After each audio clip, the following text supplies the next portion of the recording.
After climbing a great hill, one only finds that there are many more hills to climb, meaning nothing is ever enough when it comes to a life of purpose, meaning, significance, worthwhileness, authenticity, determination, resolve, etc. When it comes to life in general, even if it's removed and divorced from ambitions, desires, purposes, fulfillments, thrills, etc., then also is the epitome of suffering, meaninglessness, worthlessness, and other problems and futilities in one way or another that ultimately we experience, we fall into it, and we experience depression, despair, disorientation, anxiety, and other existential crises in our lives, including frustration, etc. So that's how this tragedy and paradox of life works and unfolds before our eyes, to our helplessness, and there is nothing fundamentally we can do to change the very dynamics and the situations of life and that it presents before us, that are also arbitrary and unconditional in one way or another.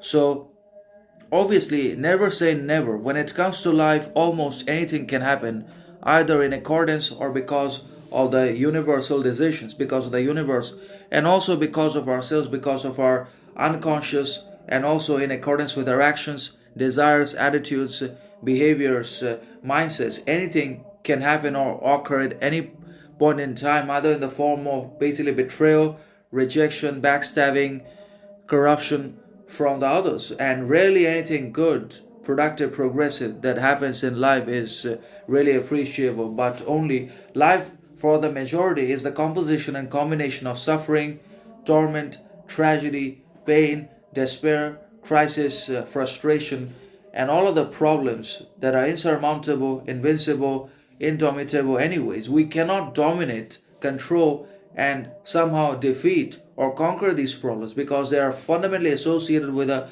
very organism and the very condition or the existence of life. And for as long as there is life and for as long as we are human beings, we have minds and feelings, and we're going to have to suffer all of these sufferings and struggles and pains in one way or another, even though we just don't want to anymore, even though we just are done with this suffering. We are fatigued and exhausted, but still we cannot die because death has not arrived yet. And if we kill ourselves, then we're going to be held hostage. We're going to consider cards. So there's a whole lot of problems. But then again, the more we climb, the more we conquer, the more we overcome in life, the more insurmountable, invincible, unflinching, immovable it gets, or it becomes, or it appears to be in front of all of us in the world. Life ultimately is invincible. It can never be absolutely conquered, overcome by anyone in the world, but only to our learning, progress, growth, prosperity,